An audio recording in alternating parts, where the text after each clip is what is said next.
Hello friends, good evening. This is Shankar Swaminathan. Before you once again, happy to be here as always to share my thoughts. Um, Today I came across a question, intractable question, and something that has defied an answer since time immemorial.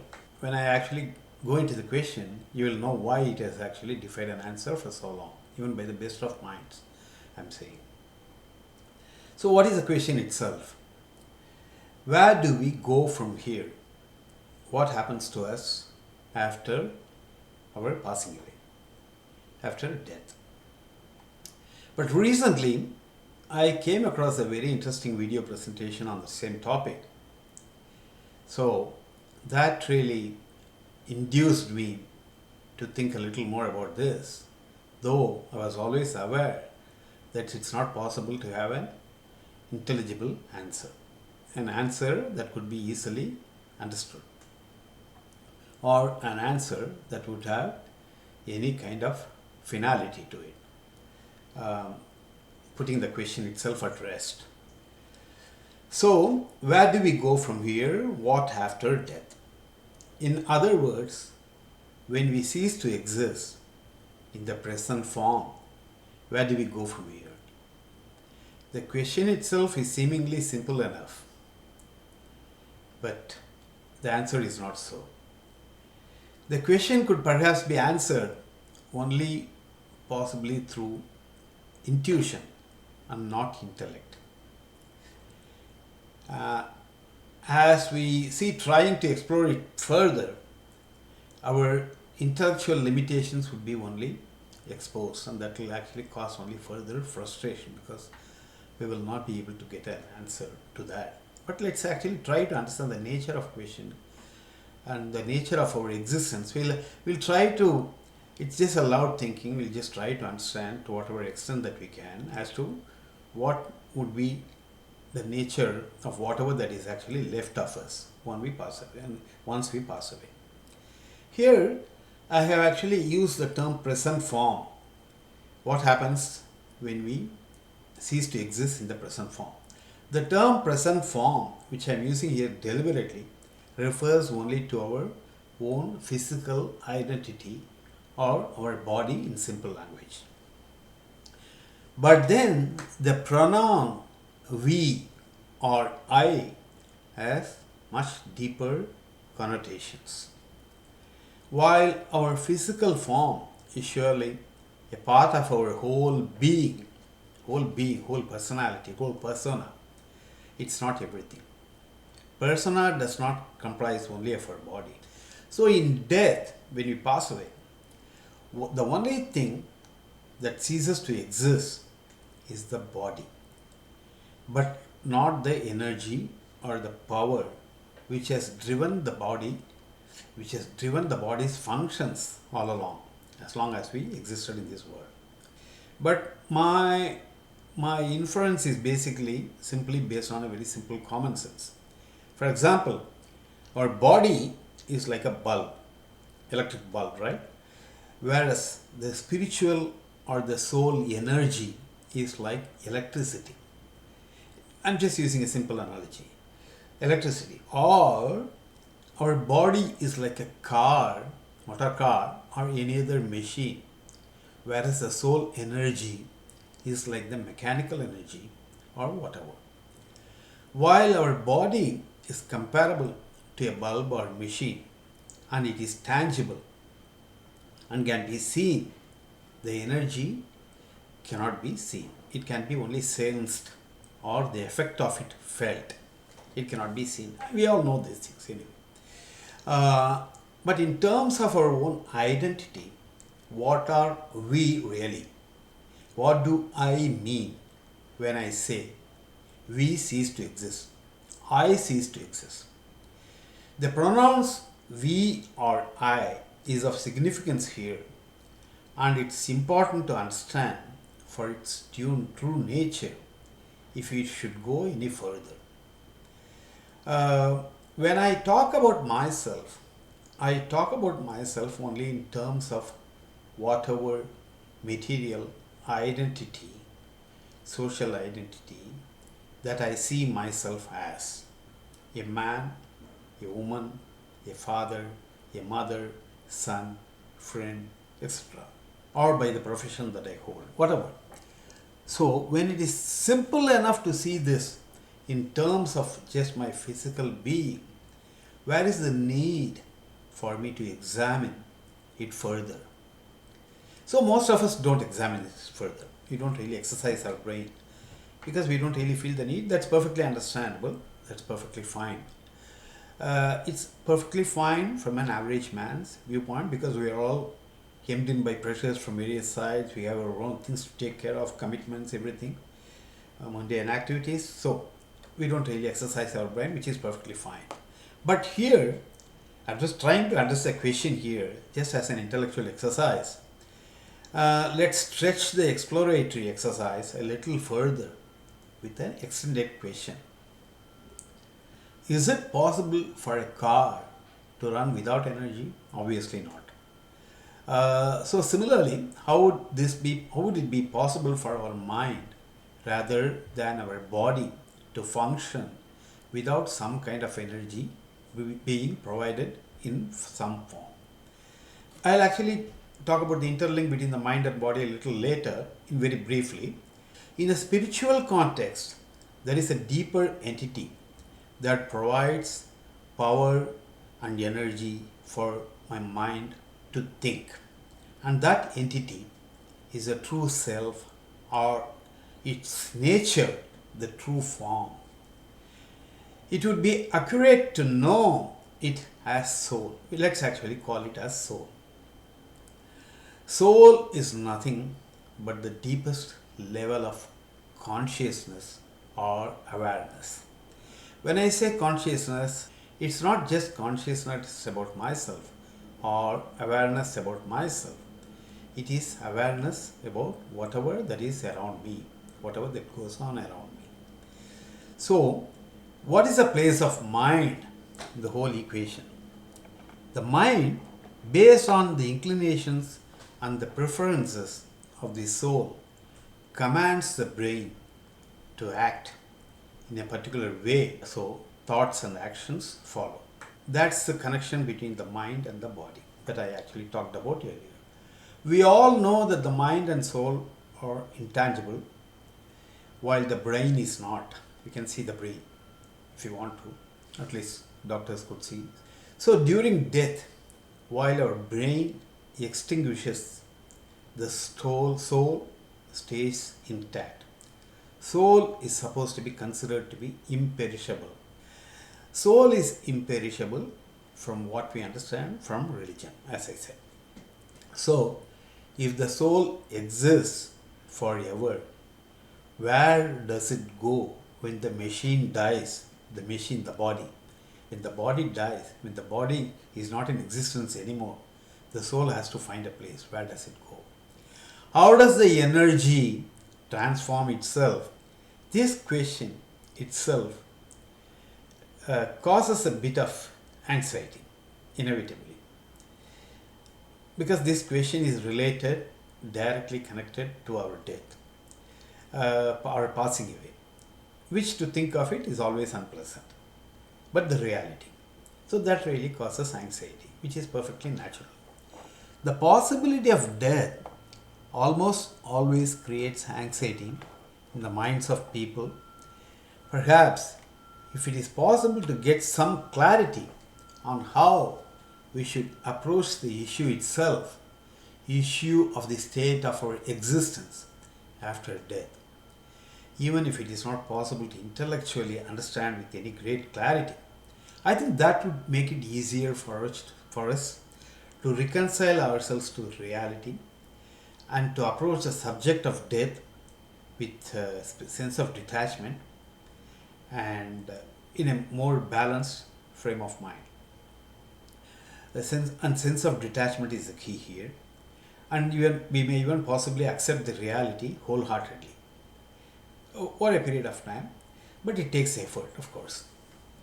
So let's start by taking a look at our ultimate spiritual refuge, Bhagavad Gita. and how Lord Krishna preaches Arjuna to approach the question of what happens after we die or where do we go from here. Lord Krishna says it's futile for human beings to ask such questions because any answer that's going to be provided will not be intelligible. It's not as if there are no answers, there are answers, but it will not be intelligible for the average human being.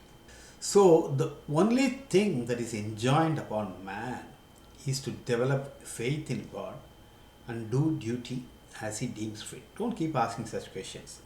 That's a kind of answer. Well, I mean, that was possibly given by Lord Krishna.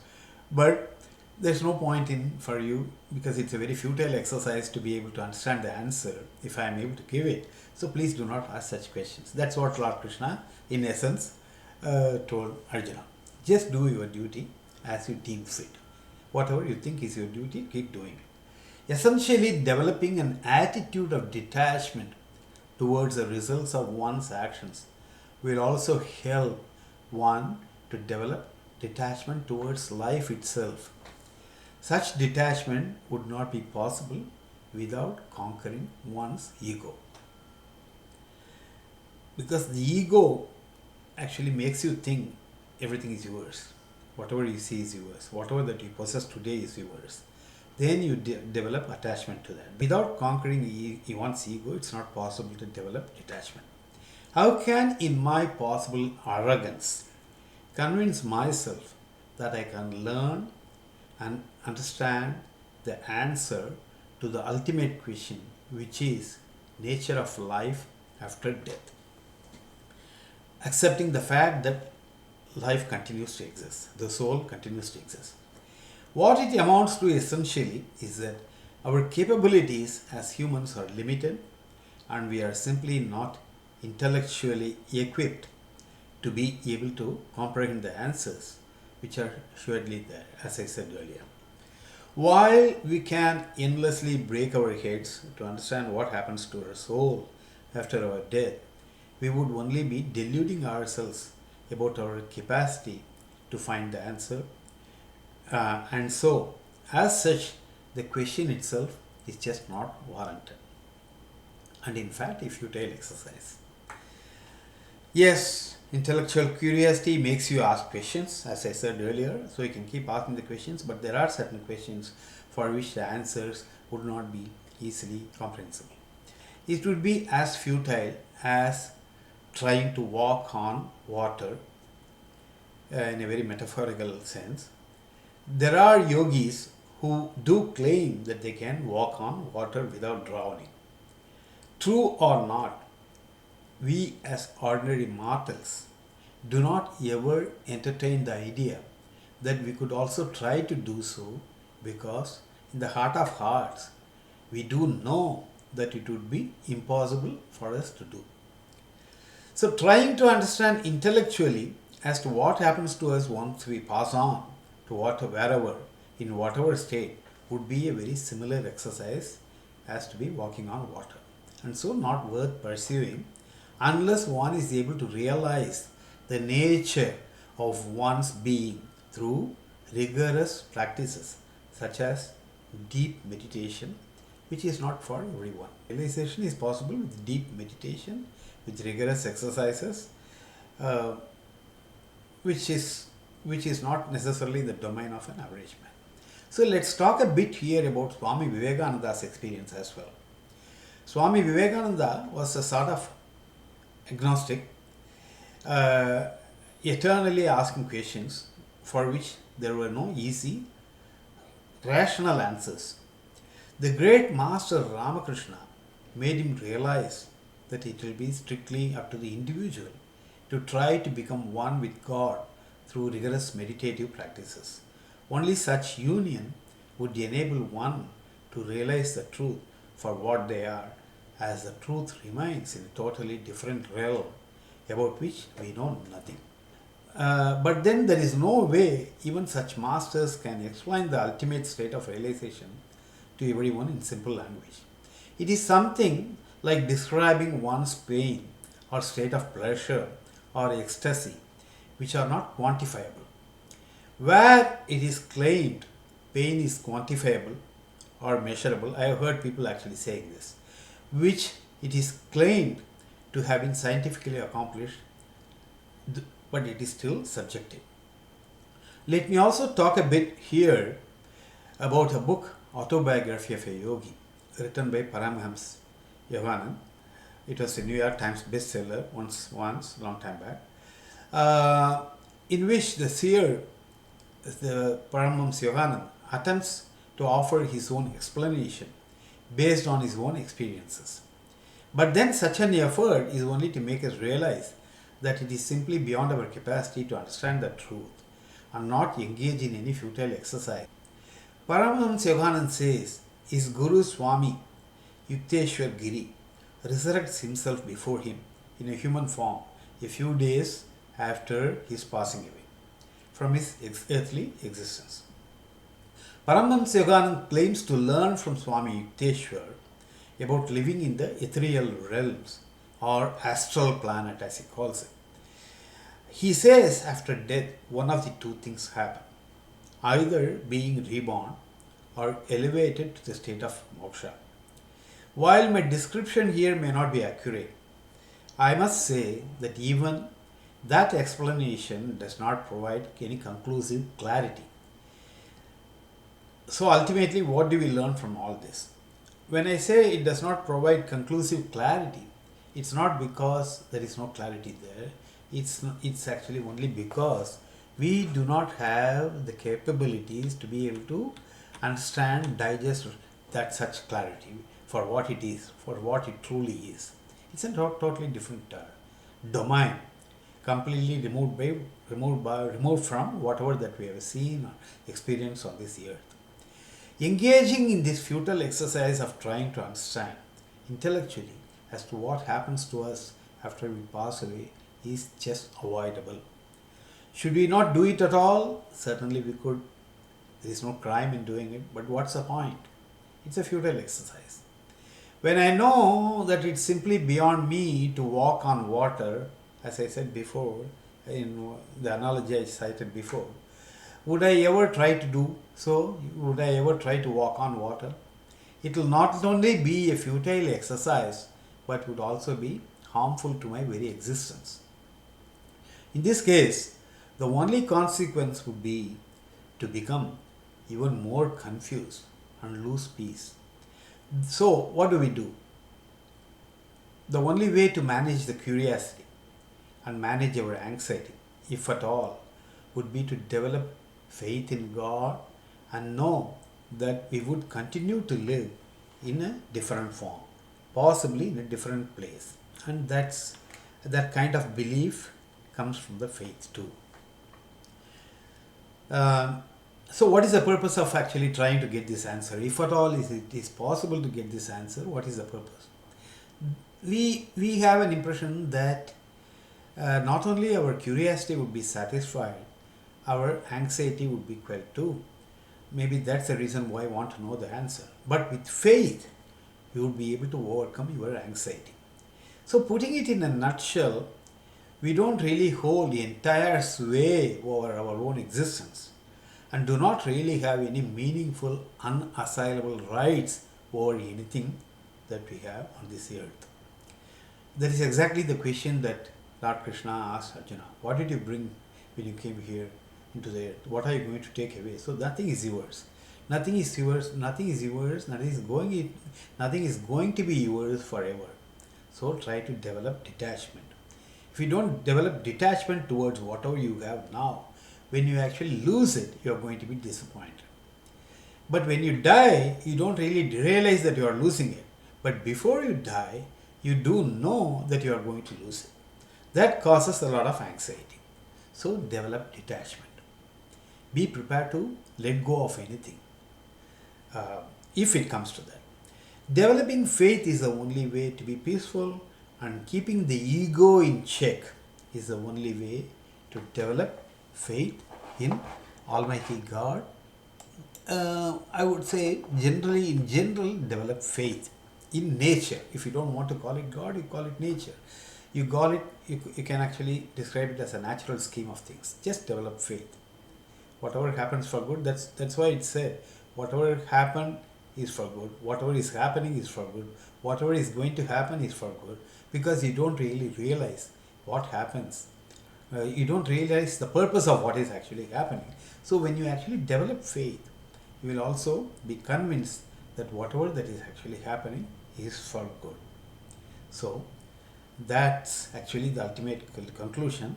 So if you thought I'll be able to provide an answer, there is no way I can provide an answer. There is no way anybody can provide an answer to this question as to what happens to me after I die.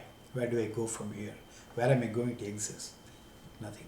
Because our intellect has only, it can go only thus far and no further, as they say. It has only limited potentials. So let's actually forget the question, focus our attention elsewhere, and to overcome our anxiety, let's develop faith and just do what we ought to be doing here. Thank you. Wish you all. Thank you very much.